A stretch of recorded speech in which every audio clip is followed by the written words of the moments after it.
Chapter 5 Some Habits. After Mr. Chapman had lived for a time in Barnstaple, he took a house in New Buildings. His idea was to get right into the heart of the Derby district and live amongst the poor. New Buildings was a cul-de-sac not far from Ebenezer. Its cottages were very small and simple.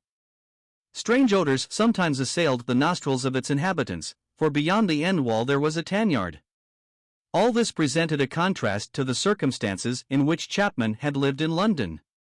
Speaking of this time, he afterwards said that at his conversion he knew that pride was likely to be his besetting sin, so he presently went to the town where he had on occasions driven in a carriage and pair with coachman and footman. This probably refers to visits to the Pugsleys, and there lived in a workman's cottage in a side street.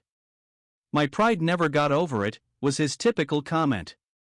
Thus early, with one well-directed blow, he scotched this deadly viper. Chapman lived at number 6, and he determined from the start to make his house a place where any of God's people could freely come and stay. He lived by faith, receiving no stipend, and he felt that if people would come and live for a week or two in a household where the smallest item was received at God's hand by faith, it would help them in their own lives. When he first took the house, he prayed that visitors would come, and they soon did. But only for a short period. After that they dropped off and he was left alone. This puzzled him a great deal. It would not have puzzled many people, who would simply have explained it by saying, "People who come to Barnstaple to stay are not likely to be satisfied with the housekeeping of a young bachelor of 30, carried on in a little whitewashed cottage in the poorest part of the town."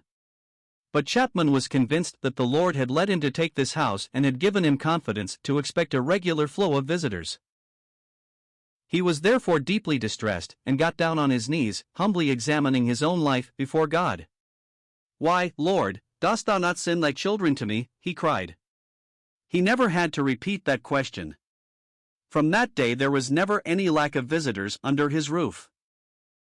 It was always a point with Chapman that no questions were asked as to how long visitors intended to stay.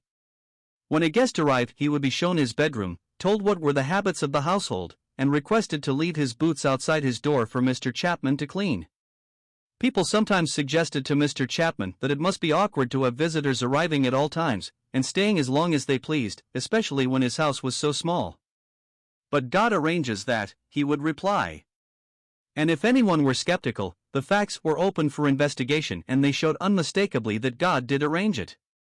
In nearly 70 years there never was a single occasion when visitors had to be turned away because there was no room. Sometimes at the end of the day, provisions would run out and there would be no money to buy more. Chapman did not regard this as an emergency. It was simply the way that God was working that day. "We must pray about it," he would say. And so next morning's breakfast would be provided solely through prayer. So naturally and unostentatiously was the life of faith lived that those who stayed at number 6 were quite unaware of anything out of the ordinary. Mr. Chapman did not wish to convey the impression that childlike dependence upon God was an extraordinary thing. Least of all did he wish to draw attention to himself, even on the grounds that by so doing God would ultimately be glorified. It is true that as the years passed he became a well-known figure in many parts of the British Isles, but this was simply because so many people found his ministry powerful. "There were giants in the earth in those days," wrote Dr. A. T. Pearson after Chapman's death. Chapman was a spiritual giant. Not an inch of his stature was owed to the carnal methods of publicity experts. No task was too lowly for Chapman. Visitors were particularly impressed by his habit of cleaning the boots and shoes of his guests. Indeed, it was on this point he met with most resistance, for those who stayed with him were conscious that despite the simplicity of his house he was a man of good breeding, and when they had heard him ministering the word with gracious authority, they were extremely sensitive about allowing him to perform so menial a task for them. But he was not to be resisted. On one occasion a gentleman, having regard no doubt to his host's gentle birth and high spiritual standing, refused at first to let him take away his boots. "I insist," was the firm reply. In former days it was the practice to wash the saints' feet. Now that this is no longer the custom, I do the nearest thing and clean their shoes. The people of New Buildings could scarcely have been long in discovering that no ordinary man had come to live among them. At 4 o'clock in the morning he could be seen striding down the street and out of the town. These early morning walks sometimes took him to Ilfracombe for breakfast, 12 miles away over Devonshire hills. On one occasion, at least, he walked to Exeter, a distance of 40 miles, before lunch. Normally, however, he would walk a few miles and then return to clean the shoes and call his guests. It will be gathered from this that he rarely rose later than 3:30 a.m. By his bedside was a large, square, lead-lined bath. Each night, punctually at 9 o'clock, he said goodnight, had a hot bath, and went to bed. Each morning, while the town was still asleep, he jumped into a cold bath, and then dressed. He once said to a young visitor, "You see, dear brother, God has given us a valuable body, and He expects us, as good workmen, to keep it in good order.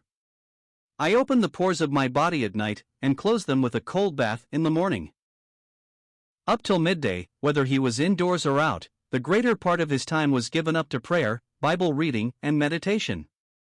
A conservative estimate would be 7 hours of definite communion with God before noon. This was undoubtedly the secret of his spiritual power. The present generation of believers would do well to take heed to his example. Quietness and the strength that comes from long waiting on God are not always valued as they should be. The activity of the flesh is too often substituted for the power of the Spirit.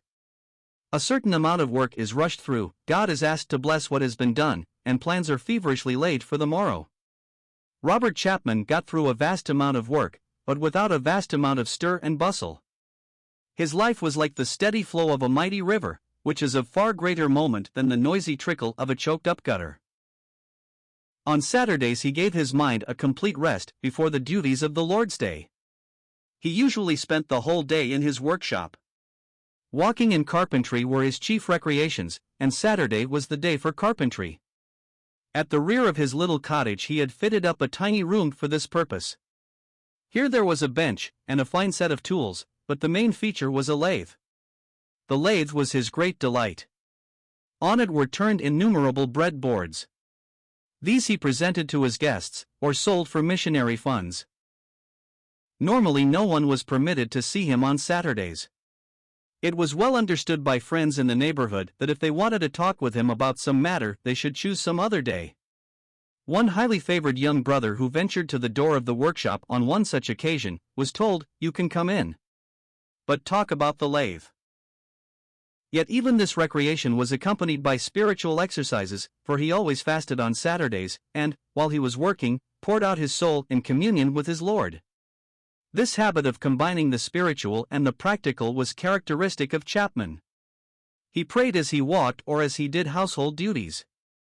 In fact, he refused to recognize any artificial distinctions between religious and material duties, but was always conscious of the divine command, "Whatsoever ye do, do it heartily, as to the Lord, and not to men, knowing that of the Lord ye shall receive the reward of the inheritance, for ye serve the Lord Christ." Colossians 3 verses 23 to 24. Perhaps in some ways Saturday was the richest day of the week for him, for on every other day his mind was occupied with pastoral matters. Saturday was a day given up to the necessary refreshment of his own mind and spirit. One who burst in upon him one Saturday in some emergency said that his face shone as the face of an angel.